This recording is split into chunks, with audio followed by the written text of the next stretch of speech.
Welcome, it's your friendly neighborhood Badger here, and I am back with a new build this time. Now, before I get into it, this build is still in progress, and it's expensive.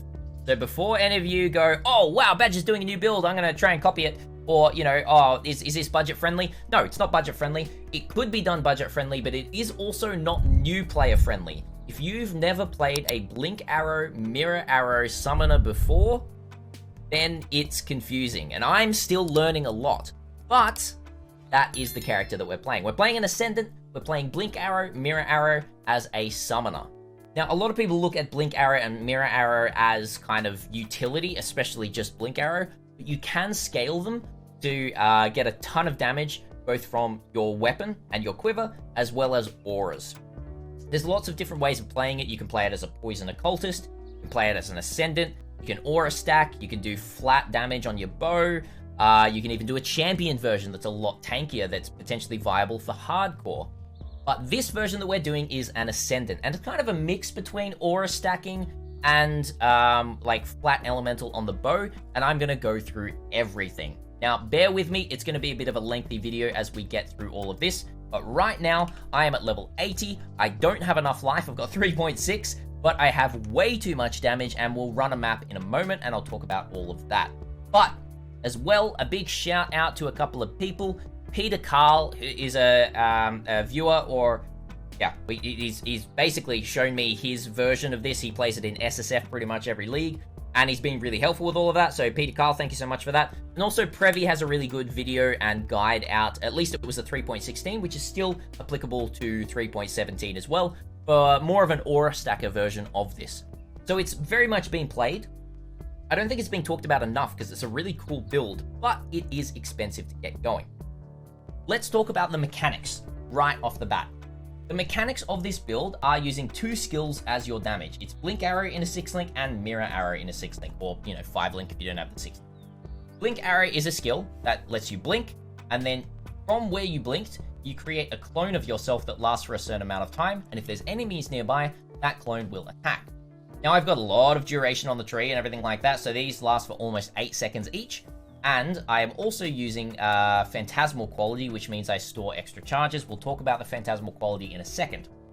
Now, Mirror Arrow is basically the opposite of this. Instead of blinking and leaving a clone here, Mirror Arrow just shoots a clone into the air and sits it right down over there. So I can, you know, blink, shoot, a few over there. And I can blink. And as you can see, it starts to get a little bit crazy with MTX. Which I'll show something in a moment about that. But that's basically the premise. You scale these minions, you scale the duration of these minions, you scale cooldown recovery speed because they do have a cooldown, meaning that if you then start spamming, hang on, let me just start spamming here, you can get quite a few of these happening, right? So you can see up in the top right-hand corner there, left-hand, sorry, we're getting, you know, around 6 to 7 to 8 of these at any one time, which is pretty cool. Now, I've got a little bit of an energy shield problem. We are using Devouring Diadem, but I've got a bit of an energy shield problem, so I do need some energy shield on my gloves and boots here as well to really just help that, and then I should be able to completely sustain these all the time. Nothing more to give. Now, that's the base premise of the build. We are also scaling some aura stuff. So auras that we're using are Haste, Grace, and Wrath. Now, Wrath is with Generosity because we don't need that for ourselves. And we're also using a little bit of Defiance Banner and Precision as well in some other slots over here. This means that we can give a lot of Wrath damage to our clones and Haste for their attack speed and everything like that as well. Now, the rest of the gear, I'll just quickly run over it. The bow is a very, very nice bow that I managed to craft. I'm not sure if you saw the community post for this one or you saw it on Twitter, but this is the bow. It's got basically T2 cold and T2 lightning on it, so not top tier, but pretty good. It's also got T2 attack speed. It's got some projectile speed, which is pretty nice. It's also got a Ashland craft of attack and cast speed for minions, and then a flat craft on the top there of minions dealing increased damage. Now, the great thing with Mirror Arrow and Blink Arrow is that they actually copy, each clone copies your bow and your quiver. This means that with 14, 15, 16 clones out, they've all got one of these. And then they also get extra more damage. Minions deal more damage from the gem itself. Now, this all puts together for some really interesting interactions that we're going to talk about in a moment with quality. But this basically also means we can use a Maloney's Nightfall to give them increased damage with hits and ailments against blinded enemies. We use a duel over here that, allows our minions to blind on hit, so they basically got 60% increased damage. And then also Corrupted for having point blank there as well. So if I spawn the minions on the boss, they're getting basically this node right over here, 30% more damage to targets at the start of their movement, which is kind of crazy. So you spawn all of these, on the boss or something like that, and then, you walk away. Or you can just, spawn them all right there. That is another element to it, right?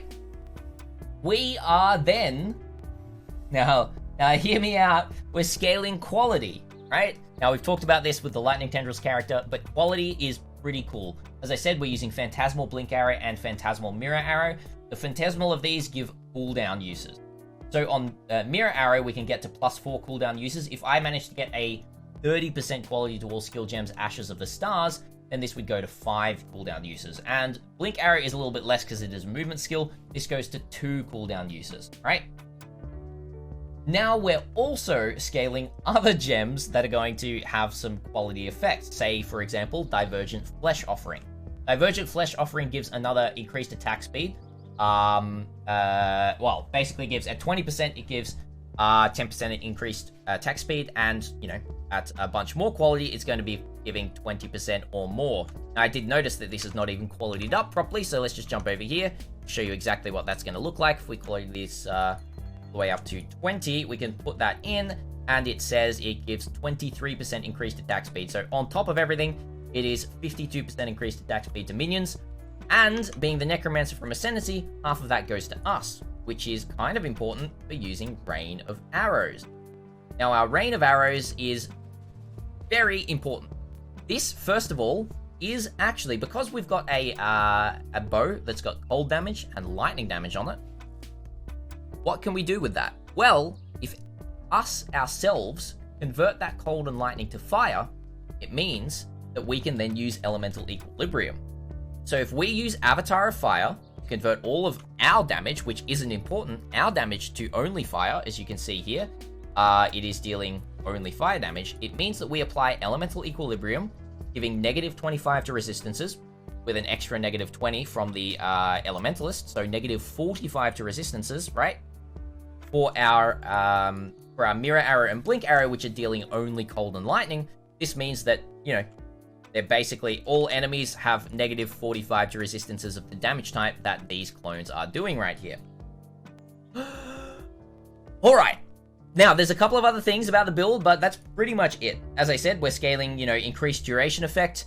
Another big damage about of this build is a big, large minion cluster of 12 passives, having increased attack and cast speed and 35% increased effect of the small passives, but the base of that for an 84 base is like 10x, and I don't want to invest into that just yet. I've already invested too much into the build. I'm going to grind some currency before I do that. But something that's really important for the build that I figured out really early on is Blessed Rebirth. Minions created recently cannot be damaged. Now, these minions are really squishy, so this is very important. If you're running a map and your minions can get damaged all the time, they're, always in the middle of packs, they're being damaged. Blessed Rebirth is extremely important because we're always creating minions, right? So it's very important to have the Blessed Rebirth. Apart from that, it's not vitally important to have anything else in your cluster, but, it's pretty strong. The rest of my levels here, as I said, I'm level 80, are just going to be going into some more life. It's going to be probably going into some more currency over here for an Unnatural Instinct. And the last one right here to talk about is a Militant Faith, with minion attack and cast speed per 10 devotion and effect of non-curse auras per 10 devotion. With an Unnatural Instinct over here, it means that we can get to about 220 devotion, I think, with all of the points we'll be taking, which then means 22% attack and cast speed and 22% increased effect of non-curse auras right there. That is the build. I'm sure you want to see it in action right now, but right before we show it in action, I want to show something else in action. There's one other cool thing about Mirror Arrow and Blink Arrow. which is big old horsey pets. If you have big horses, actually, let's grab, hang on, one more over here. Let's grab a big old Pegasus pet. Actually, let's do double Pegasus. If you have Pegasus pets, your Mirror Arrow and Blink Arrow copy all of your MTX. So I've got a ton of MTX on here. So let's just quickly have a little look at this, shall we? Horsies everywhere. And if we zoom in, there's a bit that goes on the screen, eh?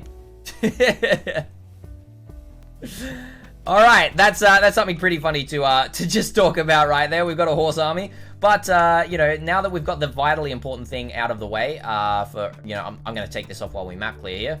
Now that we've got the vitally important thing out of the way, let's do a map. Now this build is already running T16s, which is really nice. It is a squishy right now. This build, as I said, 3.6k life. Our defenses are looking like we got a lot of evasion, right? With 24k evasion, which is pretty darn tasty. But you know, it's pretty squishy at the moment still. So we got to get a bunch more life. But let's run just a white T16 cemetery, shall we? Let's jump in and we'll show it off. So because Flesh Offering is affecting ourselves and Haste is affecting ourselves, we actually have really, really good map clear, right? Or speed in the map as well. So we start out just putting Flesh Offering on ourselves, and then mostly you kind of just blink arrowing through the map here. And with the Explodey Bow, they're kind of just these blink arrows are kind of clearing. If you need to kill a pack, you just chuck down your other mirror arrows as well. Just be aware as well, my links, I'm actually running on a 5 link on my single target, which is the mirror arrow right now. Oops. See, there's quite a bit of damage that I just took right there, but this is basically the gameplay. You jump through the maps, you know, put down all of your things, make sure the Flesh Offering is always up, and then keep jumping through. Alright, Ornate Strongbox right here. And here's some boss DPS over here. Let's jump over to the boss, right? So we get our Flesh Offering up. Oh yeah, also, actually, right before I do the boss, Rallying Cry. If you have a Divergent Rallying Cry, this also gives increased buff effect to your minions. So it's got 100% on the gem itself, more buff effect, and then an extra almost 100%. And Divergent Rallying Cry is giving 20% of our main hand damage to our minions. And so, you know, 200% more effective. That is 60%. Basically, you times this bow by 1.6, and that's the actual damage that your minions are getting if you're using Rallying Cry. So, we proc Flesh Offering, we proc all of that, and then we spam everything down, and we Rallying Cry, and it just dies very, very quickly. That's the build. I hope you enjoyed it. I'm going to level this up into the end game. I'm going to do a lot of fun stuff with this build. As I said, getting a nice cluster will be really, really good, and then getting a bunch more passives, finishing off my my ascendancy point right here, which I probably should go do, so I get, you know, an extra 3 points. And yeah, that's about it. If you enjoyed the build, let me know in the comments down below. Remember to hit that bell, and I'll catch you in the next video. Thank you so much for watching. Until next time, Badger is out.